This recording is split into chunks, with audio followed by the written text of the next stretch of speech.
Hey guys, कैसे हैं आप सभी। सबसे पहले welcome to my YouTube channel. Hope आप सभी ऐसे सिचुएशन में अच्छे हैं, जहाँ पे भी हैं अपनी फैमिली के साथ हों, जहाँ पे भी आप लोग स्टक हों तो सभी सेफ़ हों। मैं ऐसे होप करता हूँ, ऐसी आशा करता हूँ। तो आज क्या हम पढ़ने जा रहे हैं। सबसे पहले कि कुछ स्टूडेंट्स ने मुझसे पूछा था कि सर क्लोज टेस्ट को कैसे सोल्व करें। क्लोज टेस्ट को उनको करने में थोड़ी प्रॉब्लम आ रही थी। क्लोज टेस्ट उनको क्या, मोस्टली बच्चों को प्रॉब्लम होती है क्लोज टेस्ट को करने में, कि क्लोज टेस्ट में काफ़ी क्वेश्चंस वो गलत कराते हैं जिनसे उनके मार्क्स कट जाते हैं। तो हम क्लोज टेस्ट को करते कैसे हैं। पहली बात, क्लोज टेस्ट एक होता क्या है। क्लोज टेस्ट को हम कह सकते हैं कि क्लोज टेस्ट ऑल ओवर जो आप पढ़ते हैं ना, पार्ट्स ऑफ स्पीच हो, वोकैबुलरी, आपकी इडियम, वन वर्ड फ्रेजेस जो भी हो, उन सब का एक निचोड़ होता है क्लोज टेस्ट। उस एक उसमें पैसेज में, उस एक छोटे से पैसेज में आपकी वो सारी चीज़ें यूज़ होती हैं, चाहे वो पार्ट्स ऑफ स्पीच हो, चाहे आपकी वो वोकैबुलरी बेस हो, कुछ भी हो, तो सब कुछ आपके वहाँ पे टेस्ट हो जाता है। तो क्लोज टेस्ट को करने के लिए आपकी सारी चीज़ें एक अच्छी होनी चाहिए, चाहे वो आपकी वोकैबुलरी हो या चाहे आपके पार्ट्स ऑफ स्पीच हो। तो सबसे पहले हम इस वीडियो में मैंने क्या किया है, देखो मैंने भी काफ़ी दिन से वीडियो को अपलोड नहीं किया, क्योंकि मेरे पास टाइम नहीं था, जॉब के साथ साथ में टाइम नहीं मिल रहा था, और अभी टाइम था लॉकडाउन में, तो मैं भी कहीं पे स्टक हूँ, तो मेरे पास रिसोर्सेज नहीं थे कि मैं आपके लिए वीडियो बना सकूँ। तो फिर भी जैसे स्टूडेंट्स ने बोला था कि क्लोज टेस्ट के लिए, तो मैंने एक पीपीटी तैयार की है फ़ोन पे। उसमें मैंने 2 क्लोज टेस्ट लिए हैं। एक क्लोज टेस्ट सीजीएल 2018 का प्री का है, और दूसरा क्लोज टेस्ट 2018 का ही मेंस का है, ताकि आपको प्री और मेंस के मैं 2 क्लोज टेस्ट आपके सामने सॉल्व कर सकूं।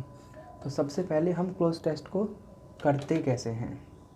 सबसे पहले हमारे पास होता है कि क्लोज टेस्ट को हम करते कैसे हैं। क्लोज टेस्ट के लिए हमारे पास क्या क्या हमें पता होना चाहिए। सबसे पहले हमें क्या करना होता है क्लोज टेस्ट को करने के लिए। सबसे पहले हमें क्या, उस पैसेज को केयरफुली पढ़ो, उस पैसेज को अच्छे से पढ़ लो एक बार। उससे अच्छे से पढ़ लो तो आपको उसको पता चल जाएगा कि उसकी थीम क्या है, वो पॉजिटिव वे में बोल रहा है या नेगेटिव वे में बोल रहा है, क्या राइटर जो है जिसका जो पैसेज है वो क्या कहना चाह रहा है आपसे, पॉजिटिव बात ही कर रहा है आपसे, नेगेटिव बात हो रही है उसमें। अगर उसमें पॉजिटिव बात हो रही है तो जितने भी ऑप्शन होंगे उसमें मोस्टली पॉजिटिव ही होंगे, मोस्टली पॉजिटिव ऑप्शंस ही आपको टिक करने हैं। नेगेटिव ऑप्शन टिक करेंगे कब, तब कोई एडवर्सरी कंजंक्शन हो या फिर कोई भी कॉन्ट्राडिक्टरी वर्ड जो पहले सेंटेंस को कॉन्ट्राडिक्ट करे, तभी हम कोई भी नेगेटिव वर्ड उसमें यूज़ करेंगे, अदरवाइज सब पॉजिटिव करेंगे, क्योंकि उस पूरे पैसेज के थीम जो है पॉजिटिव है। तो सबसे पहला पॉइंट क्या था कि हमें केयरफुली पढ़ना है पैसेज को अच्छे से। दूसरी बात आती है कोलोकेशंस। कोलोकेशंस होता क्या है। कोलोकेशंस होता है ग्रुप ऑफ 2 और more words that are often used together, मतलब कि 2 या 2 से अधिक वो सब जो हमेशा या मोस्टली एक साथ यूज़ होते हैं। जैसे कि इसका मैं इसको एग्जांपल देता हूँ, जैसे कि स्ट्रॉन्ग टी होता है, तो टी अगर हम कहीं बोलते हैं ना स्ट्रॉन्ग टी बनाना, ज़्यादा चाय पत्ती डाल के चाय बनाते हैं हम, तो स्ट्रॉन्ग टी होती है वो, ना कि हार्ड टी। हम ऐसे नहीं बोल सकते हार्ड टी या हैवी टी, हम उसको बोलते हैं स्ट्रॉन्ग टी। तो ये एक तरीके से एक कोलोकेशन है, तो जब भी यूज़ होगा तो ये साथ में यूज़ होगा स्ट्रॉन्ग टी। दूसरा एग्जांपल ले सकते हैं heavy drinker, make a breakfast, make an offer, do a favour, make a contract, और या फिर हैप्पीली मैरिड। अब हैप्पीली मैरिड है, हम उसको हैप्पी मैरिड नहीं बोलेंगे, हम बोलेंगे हैप्पीली मैरिड। तो ये सब कोलोकेशंस हैं। तो ये आपको धीरे धीरे पता चल जाएगा, जैसे आप जितना ज़्यादा प्रैक्टिस करोगे, कहीं से भी आप पढ़ोगे, रीडिंग करोगे, तो आपको सब पता चल जाएगा। ये सब आपकी टंग पे होंगे, ये सब आपको याद हो जाएंगे। थर्ड पॉइंट होता है वोकैबुलरी। वोकैबुलरी इसके लिए सबसे इंपॉर्टेंट है। अगर आपकी वोकैबुलरी अच्छी है तो आप इसको और अच्छे से कर पाएंगे, क्योंकि मोस्टली क्लोज टेस्ट में होता क्या है कि काफ़ी बार क्या होता है कि सीधा सीधा जो उसमें फिलअप करना होता है हमें, उसमें सीधा सीधा कोई वर्ड दे दिया होता है, कोई वोकैब दे दी होती है, तो अगर आपको उसका मीनिंग पता होगा तो आप उसको कर पाओगे, अदरवाइज आप उसको नहीं कर पाओगे। फोर्थ उसका हम ईडियम्स भी होती हैं, कुछ फ्रेजेस भी होती हैं। आजकल तो क्लोज टेस्ट में काफ़ी फ्रेजेस यूज़ होती हैं।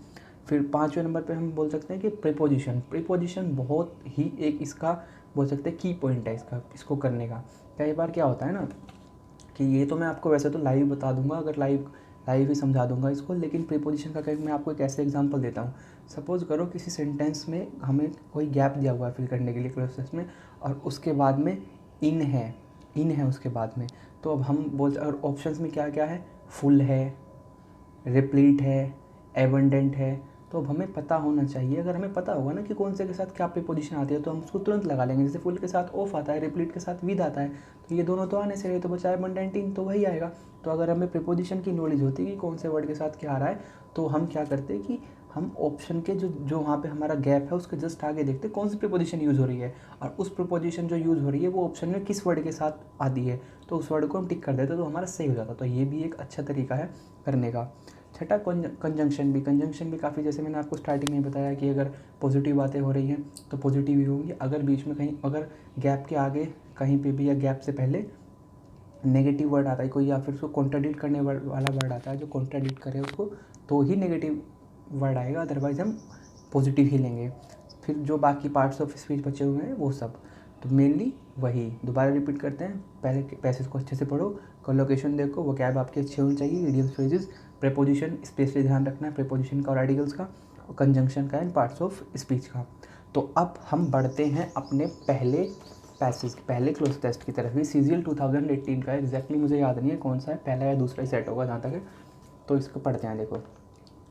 An Italian mayor has been cleaning the streets along with his councillors after their town. An Italian mayor has been cleaning the, आप मेरे साथ साथ पढ़ो। An Italian mayor has been cleaning the streets along with his councillors after their town dash with no manual workers, it is reported. In fact, dash was sweeping the piazza in front of the dash church in preparation for market day. फिर gap, and after that the deputy mayor's father and a town councillor armed with a high pressure hose. The town Jarfilaus last retired 6 months ago and nobody had been hired since then. We can't do anything, we are blocked by bureaucracy, the mayor says. अब देखो इसको, मुझे तो क्या, मेरी तो reading skills काफ़ी अच्छी है, तो मुझे इसको एक बार पढ़ के ही पता चल गया कि यहाँ पे क्या है ना, कि इटालियन कोई मेयर है जो वहाँ पे रोड्स वगैरह साफ़ कर रहा था। रोड साफ़ क्यों कर रहा होगा? मेयर का तो काम होता नहीं रोड साफ़ करने का, तो काम किसका होता है? वर्कर का। अब वहाँ क्या है कि कोई भी वर्कर नहीं होगा, इसलिए वो रोड साफ़ कर रहा होगा, तो इसकी थीम ये है। तो अब हम, आप इसको चाहो तो एक बार और पढ़ के देख लेना। तो चलो अब हम इसके गैप, इसके जो ये हमारे क्वेश्चन हैं उनको करके देखते हैं। देखो सबसे पहले देखते हैं हम, an Italian mayor has been cleaning the streets. Italian mayor streets को क्लीन कर रहे थे अलॉन्ग विद हिज काउंसलर्स, अपने काउंसलर के साथ, आफ्टर देयर टाउन, कब? जब उनके टाउन में, विद नो मैनुअल वर्कर्स। तो ऑप्शन देखते हैं, फोर्थ का पहला, was left, was living, has left, lives. तो इसमें क्या होगा कि इसका हम, इसमें क्या है, इसमें वाज लेफ्ट होगा। वाज लेफ्ट क्यों होगा? क्योंकि वो इसीलिए रोड साफ़ कर रहे थे क्योंकि वहाँ कोई भी वर्कर काम करने वाला नहीं बचा था। अब कोई भी वर्कर नहीं बचा था, पास्ट की बात होगी ना, कोई वर्कर नहीं बचा था तभी तो वो रोड साफ़ कर रहा है, तो इसलिए हमने यहाँ पे वाज लेफ्ट लगाया। तो वाज लेफ्ट, तो वहाँ पे क्या था, an Italian mayor has been cleaning the streets, because किस लिए? क्योंकि वहाँ पे कोई भी वर्कर नहीं बचा था काम करने वाला। सो अब हम अगला देखते हैं, in fact was sweeping the piazza in front of. In fact देखो, अब इनफैक्ट के बाद देखो यहाँ पे क्या है, ऑप्शन में देखते हैं, ही है, इट है, दे है या सी है। अब हमें कैसे पता चलेगा कि यहाँ पे जो मेयर है वो मेल है या फीमेल है? मतलब तो हम उसके लिए ही यूज़ करें, सी यूज़ करें। अगर आपने इसको बोलते हैं बैकवर्ड और फॉरवर्ड रीडिंग में बोलते हैं, तो आपने अगर इसको पैसेज को थोड़ा ध्यान से पढ़ा हुआ ना, तो इसमें इससे पहले ही, इस गैप से पहले ही सेंटेंस में देखो क्या है, ये देखो, हिज काउंसलर्स का यूज़ हो रहा है, हिज काउंसलर्स, यानी कि हिज काउंसलर्स अपने काउंसलर्स के साथ। अगर वहाँ पे मेयर कोई फीमेल होती तो हर काउंसलर्स होता, ना कि हिज काउंसलर्स। तो इस पैसेज को मैंने बोला ना ध्यान से पढ़ना, तो ध्यान से पढ़ा होता तो आपको ये पता होता कि हिज काउंसलर्स की बात हुई है, तो हिज तो मेल के लिए ही डेफिनेटली यूज़ होगा, तो मेयर मेल है, तो दैट्स वाई हम यहाँ से फिफ्थ में क्या, ए ऑप्शन टिक कर देंगे, ही। अब क्यों कर देंगे वो मैंने आपको जस्ट बता दिया। तो देखते हैं आगे, in fact he was sweeping the piazza in front of the, तो वह क्या कर रहा था, साफ सफाई कर रहा था, किसके सामने? इन फ्रंट ऑफ द चर्च। लेकिन सिक्स्थ ऑप्शन में देखते हैं, नियर, लोकल, नेबर या नेक्स्ट। तो देखो यहाँ पे सिक्स में क्या आएगा, चर्च, कौन सा चर्च? नियर नहीं आएगा, लोकल आएगा इसमें, ना कि नेबर आएगा, नेक्स्ट नहीं आएगा। नियर बाय चर्च होता, जो पास वाला चर्च होता, तो हम मान सकते थे कि चलो नियर बाय ऑप्शन लगा देंगे, लेकिन नियर, सिर्फ नियर से हमें नहीं पता, पास वाला तो नियर बाय होना चाहिए था। तो नेक्स्ट अगला चर्च ऐसा नहीं, तो लोकल जो चर्च था तो उसके सामने सफाई कर रहा था, तो नियर बाय किया, तो नियर बाय लगा सकते थे या फिर लोकल लगा सकते थे। नियर बाय था नहीं तो लोकल है, तो इसलिए हमने लोकल चर्च लगा दिया वहाँ पे। अब उसके बाद church in preparation for market day. अब seventh option, the deputy mayor's father and a town councillor armed with the hair force. तो यहाँ पे इसका क्या मतलब है, सब सात ऑप्शन देखो, सात ऑप्शन में क्या है, ऑल्सो है, अलोंग साइड है, अलोंग है, एज वेल है। हमें ये तो पता है कि इनफैक्ट ही वाज स्वीपिंग में सफाई कर रहा था लोकल चर्च के सामने, ठीक है, मार्केट डे को प्रिपरेशन के लिए। अब यहाँ पे क्या साथ ही साथ किसके साथ, अपने डेप्यूटी मेयर्स फादर, अपने फादर के डेप्यूटी मेयर फादर्स के साथ में, टाउन काउंसिलर्स के साथ में। अब यहाँ पे साथ ही साथ के लिए देखो क्या यूज़ होगा, साथ में ऑल्सो नहीं यूज़ हो सकता भी, along as well alongside. तो यहाँ पे अलोंग साइड यूज़ होगा। अलोंग साइड का मतलब होता है साथ में या साथ साथ, साथ ही साथ। तो मतलब वो जो होता है इटालियन मेयर जो होता है वो डेप्यूटी मेयर्स फादर के साथ में ही, मतलब डेप्यूटी मेयर्स के फादर डेप्यूटी मेयर के जो फादर थे वो टाउन काउंसिलर के साथ सफाई कर रहा था। लेकिन अलोंग साइड हम बोलते हैं कि अलोंग भी तो यूज़ हो सकता था, लेकिन अगर अलोंग विद होता तो अलोंग विद हम लगा देते ऑप्शन में। लेकिन और या फिर एज वेल एज होता या अलोंग विद होता तो हो सकता था। लेकिन यहाँ पे अलोंग साइड है, तो यहाँ पे अलोंग विद नहीं है, एज वेल एज नहीं है, तो इसलिए ये तीनों ऑप्शन नहीं होंगे, सिर्फ अलोंग साइड होगा। अलोंग साइड का मतलब होता है साथ में। आगे, द टाउन जरफेल्यूज लास्ट रिटायर्ड 6 months एगो। अब देखो हमें सिंपल सी बात है, ऑप्शन में क्या देखें, काउंसलर, मेंबर, वर्कर, मेयर। ठीक है, तो काउंसलर होगा या मेंबर होगा, वर्कर होगा या मेयर होगा। अब हमने देखा हो, मैंने आपको फिर वही बात बोलता हूँ, पैसे अच्छे से पढ़ा होगा तो आपको पता चल गया होगा कि वर्कर्स नहीं बचे थे वहाँ पे, इसलिए तो सफाई कर रहे थे। तो वही यहाँ पे ऑप्शन में भी वर्कर है, तो वर्कर हमारा लगा देंगे। वर्कर क्यों लगेगा, आप सेंटेंस का मीनिंग देखो। तो टाउन था जरफेल्यूज, उसका जो लास्ट वर्कर जो था वो 6 महीने पहले रिटायर्ड हो गया था, तब से कोई भी नया बंदा, नया कोई भी काम करने वाला रिक्रूट नहीं हुआ था। तो यहाँ पे वर्कर इसका ऑप्शन हो जाएगा। और हिंट के लिए उन्होंने वर्कर्स हमें स्टार्टिंग में ही दे दिया था। तो आपको क्या ध्यान रखना है, ध्यान से पैसे से पढ़ना है। तो देखो इसमें हमें कितने हिंट मिले थे कि देखो हमने क्या किया, ये देखो वॉज लेफ्ट वाला तो चलो हम सेंटेंस के अकॉर्डिंग या हम बोल सकते हैं कि टेंस के अकॉर्डिंग हम यहाँ पे वॉज लेफ्ट लगा सकते हैं विद नो मैन वर्कर्स। लेकिन दूसरे वाला इनफैक्ट ही क्यों लगाया था, तो ही का हिंट उसने हमें पहले ही दे रखा है कि इट हिज काउंसलर्स है। अगर हम इसको पढ़ते ना तो पहले मैं बोलता हूँ, इसलिए मैं आपसे बोल रहा हूँ कि सेंटेंस फिलअप करने से पहले एक बार पहले वाला सेंटेंस, उसके बाद वाला सेंटेंस, उसके बाद वाला वर्ड है, उन पर थोड़ा ध्यान दे लिया करो।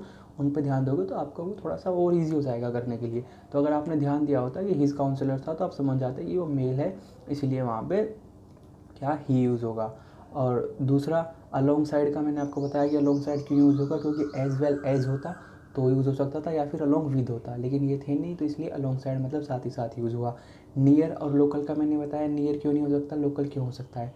तीसरा ये 8वां जो नंबर था हमारा, यहाँ वर्कर क्यों यूज़ हुआ। यहाँ पे वर्कर के बारे में उसने पहले बता दिया था, क्योंकि कोई भी वर्कर नहीं था इसलिए वहाँ पे सफाई कर रहे थे।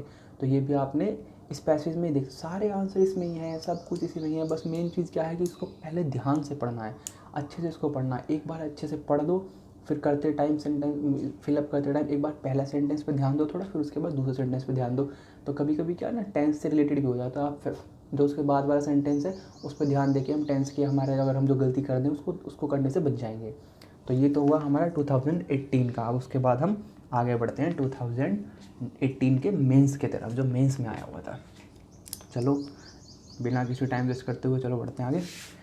इन a rare show of honesty की चलो पहले पूरा एक बार पढ़ देते हैं। In a rare show of honesty a gardener of this irrigation department has handed to police 57 tolas of gold by him while working in the of the superintendent engineer's bungalow in Raipur.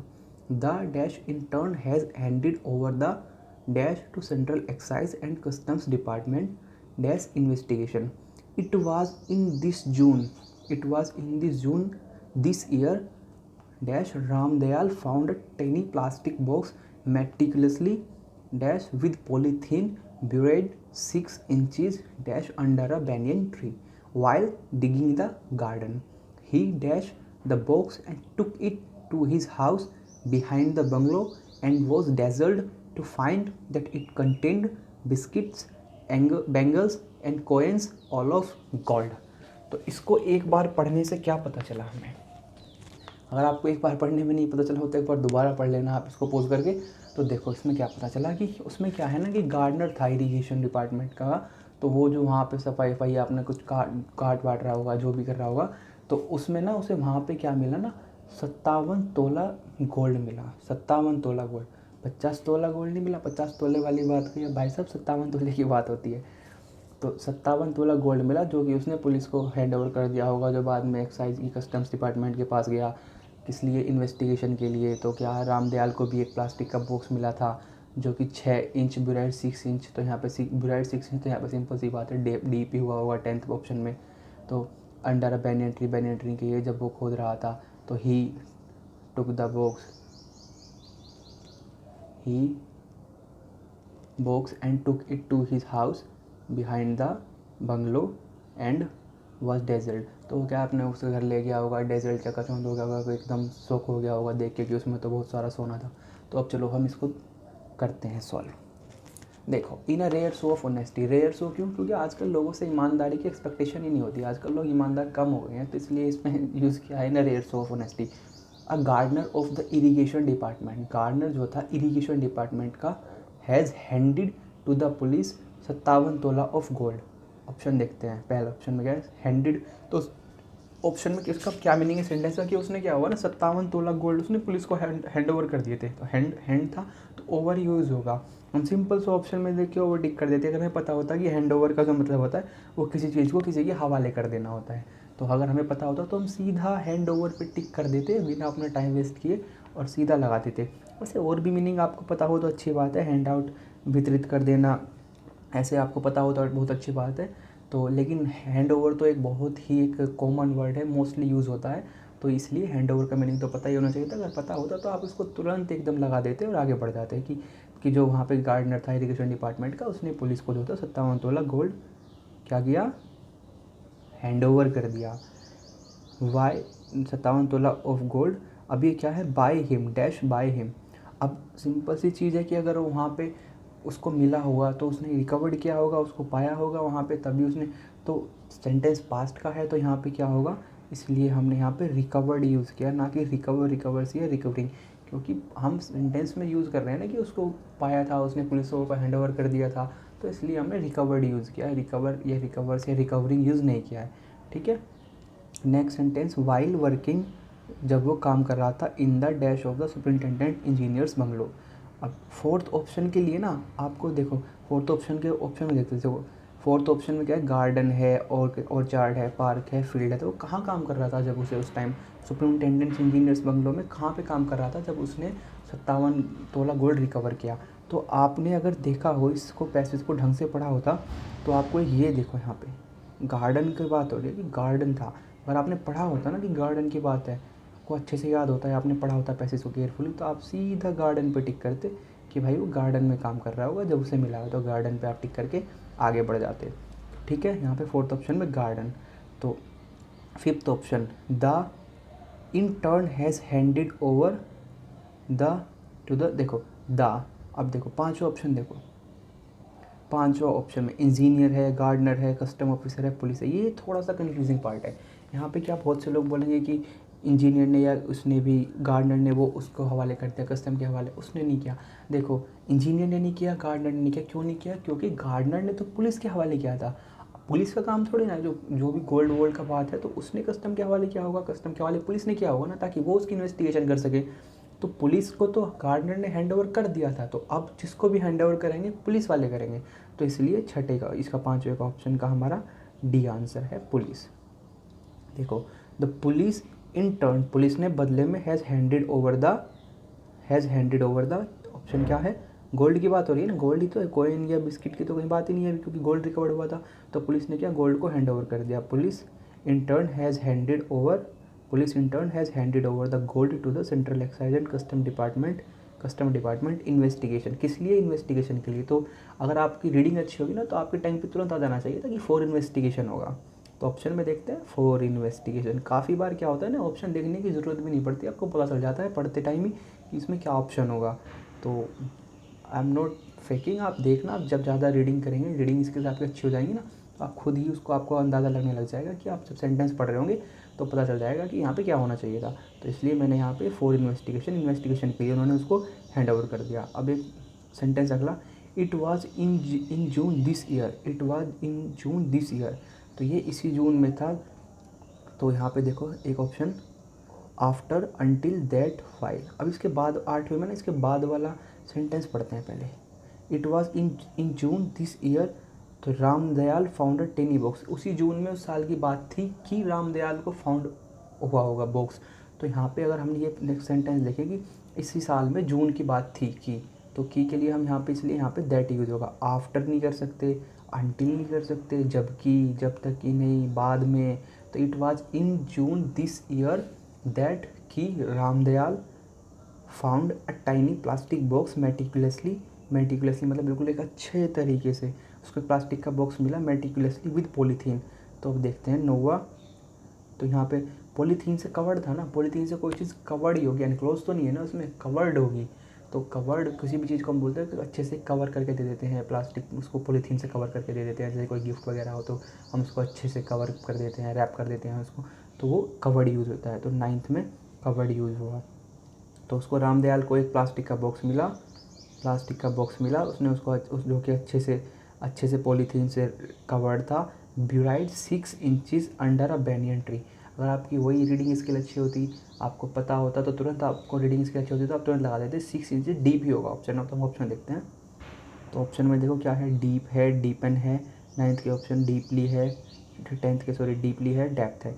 अब deep और depth, deepen नहीं हो सकता, deeply नहीं हो सकता, तो क्या हो गया, डीप या डेप्थ होगा। अब डीप क्या, डेप्थ, सबसे पहले डीप है क्या। डीप होता है, हम गहराई बताने के लिए सिर्फ यूज़ करते हैं, हम डीप का यूज़ करते हैं। और डेप्थ क्या होता है, डेप्थ होता है the quality of being deep. तो डेप्थ तो एक नाउन है, क्वालिटी ऑफ बीइंग डीप, और जो डीप है वो एडजेक्टिव की तरह यूज़ होता है या एडवर्ब की तरह भी हम यूज़ कर सकते हैं। तो डीप एडजेक्टिव एंड एडवर्ब की तरह यूज़ हो सकता है। और बल्कि डेप्थ जो है नाउन है, डेप्थ का मतलब होता है the quality of being deep. जैसे ऑनेस्ट है, ईमानदार है, तो एडजेक्टिव है, और honesty the quality of being honest, तो नाउन है। तो ऐसे यहाँ पे डेप्थ क्या है, नाउन है, और डीप क्या है, एडजेक्टिव एडवर्ब है। तो यहाँ पे 6 इंचज़ डीप, 6 इंचज़ नीचे मतलब दफन था, मतलब नीचे दबा रखा था वो, अंडर अ बैनियन ट्री के while digging in the garden. तो इस गार्डन को यहाँ से देखते ही हमने ऊपर ऑप्शन में वहाँ गार्डन लगाया था। तो अब he the box and took it to his house, ही ऑप्शन नंबर 11 ही। अब देखो pick down, pick in, pick over, pick up phrases, जैसे मैंने बोला आजकल काफ़ी यूज़ हो रही हैं, काफ़ी दे रहे हैं ये क्लोज टेस्ट में एसएससी वाले।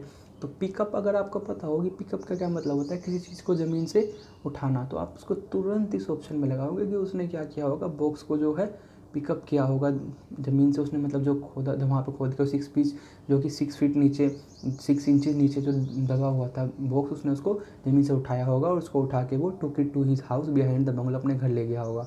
तो यहाँ पे क्या है, उसने पिकअप किया होगा बॉक्स को, मतलब ज़मीन से उठाया होगा। तो पिकअप का यूज़ होता है उठाने के लिए, ऐसे जैसे पिकोन है, पिकोन का मतलब तंग करना होता है। तो यहाँ पे पिकअप ही यहाँ पे अप्रोप्रिएट वर्ड है, जिसका मतलब होता है ज़मीन से उठाना। तो अब यहाँ पे हमने इसके सारे ऑप्शन देखे, क्यों कैसे कैसे होता है। आपको मैंने 2 सोल्व करके दिखाए हैं, अब आप खुद सोल्व करना। जब आप खुद सोल्व करोगे तो आपको पता चलेगा कि हम क्या क्या मेथड्स, क्या क्या ट्रिक्स एक तरीके से अप्लाई कर सकते हैं उसको सोल्व करने में। हम उसको बैकवर्ड रीडिंग, फॉरवर्ड रीडिंग, जैसे मैंने आपको बताया कि ऑप्शन देखो तो उसके आगे देखो प्रीपोजिशन है तो प्रीपोजिशन कौन सी है, अब फिर ऑप्शन देखो कि कौन सी प्रीपोजिशन के साथ वो कौन से वर्ड के साथ वो पर्टिकुलर प्रीपोजिशन आती है। अब हमने ये जैसे यहाँ पे गार्डन वाला था, ये गार्डन था, तो ऊपर जो था working in the garden, 4th में वर्किंग इन द गार्डन, तो हमें पता था यहाँ गार्डन है, तो इसलिए हमने ऊपर वाले में गार्डन लगाया ऑप्शन में। अगर हमें अच्छे से पढ़ते इसको तो हमें पता होता।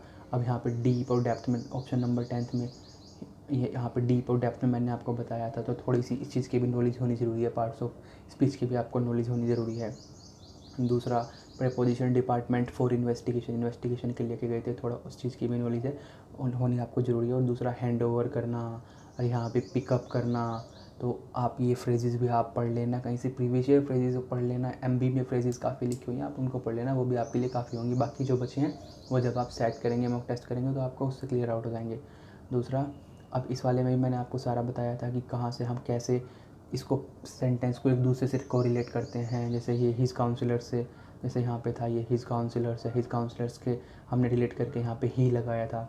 तो आपको ये, मैं होप करता हूँ कि आप लोगों को ये अच्छा लगा होगा, आप लोग इससे कुछ सीखेंगे, और इससे कुछ सीख के आप अपने को और बेहतर बनाएंगे, कुछ अपने मेथड अप्लाई करेंगे, कुछ मेरे जो मैंने बताया कुछ उनको देखना, कुछ अपने अप्लाई करना, कहीं से भी कुछ जहाँ से भी आपको नॉलेज मिल रही है गेन करो। और मेंस का तो खैर अभी तो कुछ पता ही नहीं है कब एग्ज़ाम होगा, तो तब तक प्रैक्टिस करो। तो देखो मेरा तो क्या है, मैं अपना बताऊँ तो मेरी तो इतनी अच्छी स्पीड हो चुकी है, अब इनको रीडिंग स्किल मेरी इतनी अच्छी हो चुकी है कि मेरे को ज़्यादा टाइम नहीं लगता। मैं तो एक बार ही पढ़ता हूँ पैसेज को, उसमें मुझे पता चल जाता है कि पूरा है क्या। तो आपकी भी ऐसे ही स्पीड हो जाएगी, आपको भी पता चल जाएगा कि क्या क्या होता है, कैसे कैसे होता है, कोलोकेशंस क्या कैसे कैसे यूज़ हो रहे हैं। जब आप ज़्यादा से प्रैक्टिस करोगे वो तब हो जाएगा। तो अब आपको करना क्या है, मेन 2 मैंने आपको ये दे दिए हैं। अगर आपको वीडियो अच्छी लगे तो लाइक कर देना, अगर आपको कोई डाउट हो तो कमेंट कर देना। हाँ, अगर आप चाहते हो कि भैया आप कोई भी प्रीपोजिशन हो, मतलब कोई भी आप मतलब कि कोई ऐसी वो हो क्लोज टेस्ट हो जो आपको लग रहा है थोड़ा डिफ़िकल्ट हो, या आपको लगता है कि इसमें कुछ भी ऐसा जैसे मैं बता रहा हूँ ऐसा कुछ यूज़ नहीं हो रहा है, तो आप उसको मुझे सेंड कर देना, मैं उस पर बना दूंगा वीडियो। कोई ज़्यादा बड़ी बात नहीं होगी वो, मैं उस पर वीडियो बना के आपको समझा सकता हूँ। सो तब तक के लिए be happy, stay healthy, stay safe and don't be positive. आजकल का जो टाइम है वो नेगेटिव होने का है, तो don't be positive, be negative. So thank you, bye.